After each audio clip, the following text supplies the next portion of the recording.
So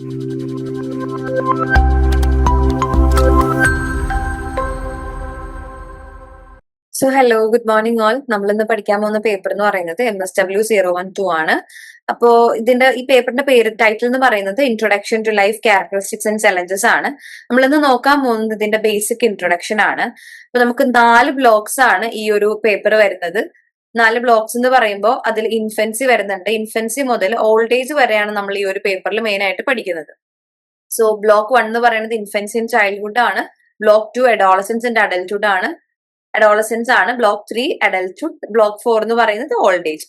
block 1 നമ്മൾ main ആയിട്ട് പഠിക്കുന്നത് ഇൻഫൻസി ആൻഡ് ചൈൽഡ്ഹുഡ് എന്താന്നുള്ളതാണ്. നമുക്കറിയാം അല്ലെ, ആദ്യം ഒരു കുട്ടിയുടെ ലൈഫ് ബിഗിൻ ചെയ്യുന്നത് തന്നെ എങ്ങനെയാ, പ്രീനേറ്റൽ സ്റ്റേജ് ഒക്കെ കഴിഞ്ഞിട്ട് ഡയറക്റ്റ് നമ്മൾ ഇൻഫൻസി സ്റ്റേജിലേക്കാണ് പോകുന്നത്, അല്ലെ ഒരു ബേബിഹുഡ് ഫേസിലേക്കാണ് പോകുന്നത്. അത് കഴിഞ്ഞിട്ടാണ് പിന്നെ നമ്മൾ ചൈൽഡ്ഹുഡിലേക്ക് പോകുന്നത്.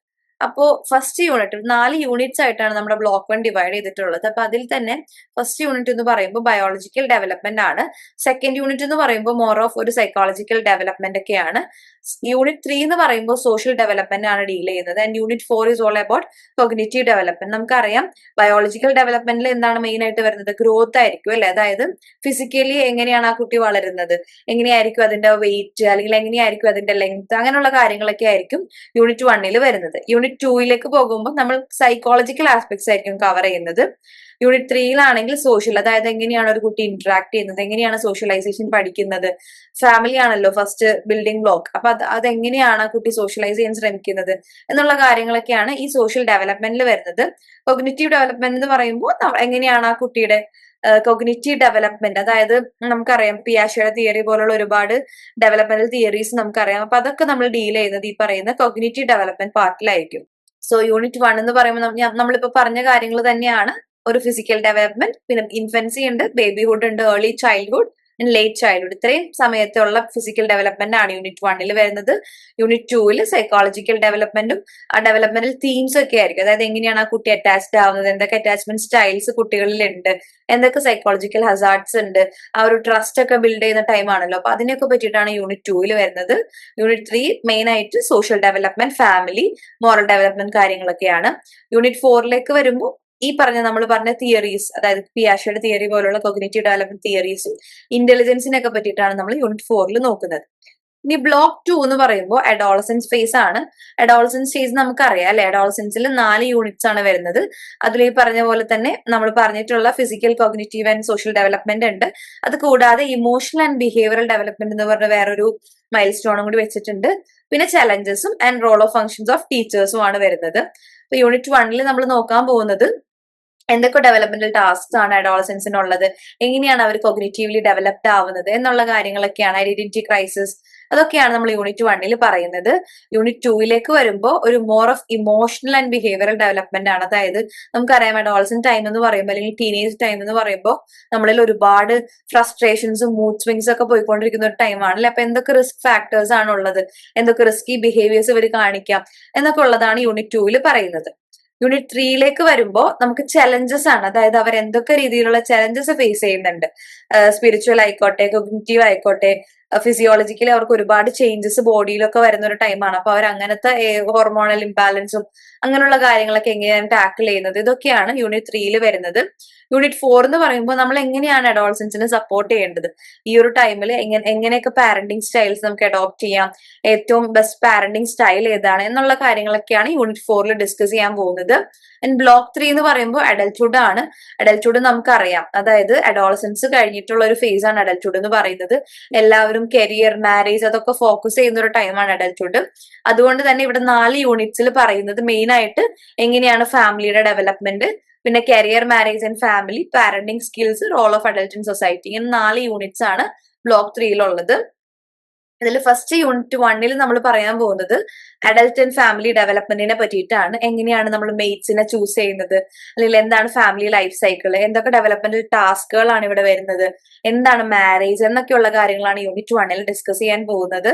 യൂണിറ്റ് 2 എന്ന് പറയുമ്പോൾ കരിയർ, മാരേജ് ആൻഡ് ഫാമിലി. നമുക്കറിയാം എല്ലാം ഒരുമിച്ച് ബാലൻസ് ചെയ്ത് കൊണ്ടുപോകുന്നത് ഭയങ്കര ബുദ്ധിമുട്ടുള്ള ഒരു കാര്യമാണ് അല്ലെ. അപ്പൊ എങ്ങനെയാണ് വർക്ക് ലൈഫും മാരേജും ഒക്കെ എങ്ങനെയാണ് നമ്മൾ ബാലൻസ് ചെയ്ത് കൊണ്ടുപോകുന്നത് എന്നൊക്കെ ഉള്ള കാര്യങ്ങളാണ് യൂണിറ്റ് 2 നമ്മൾ ഡിസ്കസ് ചെയ്യുന്നത്. യൂണിറ്റ് 3 വരുമ്പോൾ പാരന്റിങ് സ്കിൽസ് ആണ്. എങ്ങനെ നല്ലൊരു പാരന്റ് ആകാം, എന്തൊക്കെ ഫാക്ടേഴ്സ് പാരന്റിങ്ങിനെ ഇൻഫ്ലുവൻസ് ചെയ്യുന്നുണ്ട്, അല്ലെങ്കിൽ എത്ര ടൈപ്പ് ഓഫ് പാരന്റിങ് സ്റ്റൈൽസ് ഉണ്ട്. നമുക്കറിയാം 4 ടൈപ്പ് ഓഫ് പാരന്റിങ് സ്റ്റൈൽസ് നമ്മൾ ഡിസ്കസ് ചെയ്തിട്ടുണ്ട്, ഇതിന് മുന്നേ ഒക്കെ നമ്മൾ പഠിച്ചിട്ടുണ്ടാവാം. പക്ഷെ നമ്മൾ ഇവിടെ അതൊക്കെ ഡീറ്റെയിൽഡ് ആയിട്ട് നോക്കുന്നുണ്ട്. പിന്നെ യൂണിറ്റ് 4ലേക്ക് വരുമ്പോൾ role of adults in society ആണ്. അതായത് മെയിൻ ആയിട്ട് നമ്മൾ അവിടെ നോക്കുന്നത് എങ്ങനെയാണ് ഒരു റോൾ കോൺഫ്ലിക്റ്റ് ഉണ്ടാകുന്നത്. കാരണം ആ സമയത്ത് ഒരു അഡൽട്ട് എന്ന് പറയുമ്പോൾ പല റോൾസ് ആണ് ചെയ്യുന്നത് അല്ലെ. ഒരു ഡോക്ടർ ആയിരിക്കാം, അല്ലെങ്കിൽ ഒരു സൺ ആയിരിക്കാം, ഹസ്ബൻഡ് ആയിരിക്കാം, അങ്ങനെ ഒരുപാട് റോൾസ് അറ്റ് എ ടൈം, ഒരു ഫാദർ ആയിരിക്കാം. ഇതെല്ലാം അറ്റ് എ ടൈം ചെയ്യുമ്പോൾ നമുക്ക് ഒബ്വിയസ്ലി എന്തുണ്ടാവും, റോൾ കോൺഫ്ലിക്റ്റുകളൊക്കെ ഉണ്ടാവും. അപ്പൊ അതിനെ പറ്റിയിട്ടും അതിന്റെ ഒക്കെ ഇമ്പോർട്ടൻസ്, സോഷ്യൽ വർക്കേഴ്സിന് എങ്ങനെയൊക്കെ അവിടെ ഹെൽപ്പ് ചെയ്യാൻ പറ്റും എന്നൊക്കെയുള്ള കാര്യങ്ങളാണ് യൂണിറ്റ് 4ൽ പറയുന്നത്. പിന്നെ ബ്ലോക്ക് 4 എന്ന് പറയുമ്പോൾ നമ്മുടെ ഫൈനൽ ബ്ലോക്ക് ആണ്, അതുകൊണ്ട് തന്നെ ഓൾഡ് ഏജ് ആണ്. നമ്മൾ ഇവിടെ സോഷ്യോ ഡെമോഗ്രഫി, അതായത് 5 യൂണിറ്റ്സ് ആണ് ഇവിടെ നമുക്ക് വരുന്നത്. ഇവിടെ നമ്മൾ മെയിൻ ആയിട്ട് നോക്കുന്നത് ഓൾഡ് ഏജിൽ നമുക്ക് എങ്ങനെയൊക്കെയാണ് ഒരു, അല്ലെങ്കിൽ സോഷ്യോ ഡെമോഗ്രഫിക് സിറ്റുവേഷൻ എങ്ങനെയാണ്, നമ്മുടെ ഇന്ത്യയിലുള്ള സോഷ്യോ ഡെമോഗ്രഫിക് സിറ്റുവേഷൻ എങ്ങനെയാണ്, അതായത് എത്രത്തോളം എൽഡർലി നമ്മുടെ ഇന്ത്യയിൽ ഉണ്ട്, എന്താണ് ഹെൽത്ത് ആൻഡ് ഓൾഡ് ഏജ്, എന്താണ് ക്യാരക്ടറിസ്റ്റിക്സ്, എങ്ങനെയാണ് ഇത് റോള് നമുക്ക് അഡ്ജസ്റ്റ് ചെയ്യാൻ പറ്റുക, ജെറിയാട്രിക് കൗൺസിലിംഗ് എന്താണ് എന്നുള്ള കാര്യങ്ങളൊക്കെയാണ് ബ്ലോക്ക് 4ൽ പഠിക്കുന്നത്. സോഷ്യോ ഡെമോഗ്രഫിക് സിറ്റുവേഷൻ നമുക്ക് അറിയാലോ, നമ്മുടെ ഇന്ത്യയിൽ തന്നെ കോൺസെപ്റ്റ് ഓഫ് ഏജിംഗ് എന്ന് പറയുന്നത് ഭയങ്കര ഡിഫറെന്റ് ആണ് അല്ലെ. അതായത് ഏജിംഗിലേക്ക് എത്തുമ്പോഴേക്കും പിന്നെ നമ്മൾ ഒന്നിനും ആപ്റ്റ് അല്ല എന്നുള്ളൊരു തോട്ടാണ് നമുക്ക് പൊതുവെ കാണുന്നത്. റിട്ടയർമെന്റ് ഫേസ് ഒക്കെയാണ്. അപ്പൊ അതുകൊണ്ട് തന്നെ ഒരുപാട് ചേഞ്ചസ് അവരിൽ വരുന്നുണ്ട്. യൂണിറ്റ് 2ലേക്ക് വരുമ്പോൾ നമ്മൾ കംപ്ലീറ്റ്ലി ഫോക്കസ് ചെയ്യുന്നത് അവരുടെ ഹെൽത്തിനെ പറ്റിയിട്ടാണ്. അതായത് എന്തൊക്കെ അനാറ്റമിക്കൽ ആൻഡ് ഫിസിയോളജിക്കൽ ചേഞ്ചസ് ആണ് അവരിൽ വരുന്നത്, എന്തൊക്കെ സോഷ്യൽ ചേഞ്ചസ് വരുന്നുണ്ട്, സൊസൈറ്റിയിലെ റെസ്പോൺസിബിലിറ്റീസ് ഒക്കെ ഒന്ന് മാറി എല്ലാത്തിൽ നിന്നും അവർ റിട്ടയർ ആവുന്ന ഒരു പീരീഡ് ആണ്. അപ്പൊ അതിനൊക്കെ പറ്റിയിട്ടാണ് നമ്മൾ യൂണിറ്റ് 2ൽ നോക്കുന്നത്.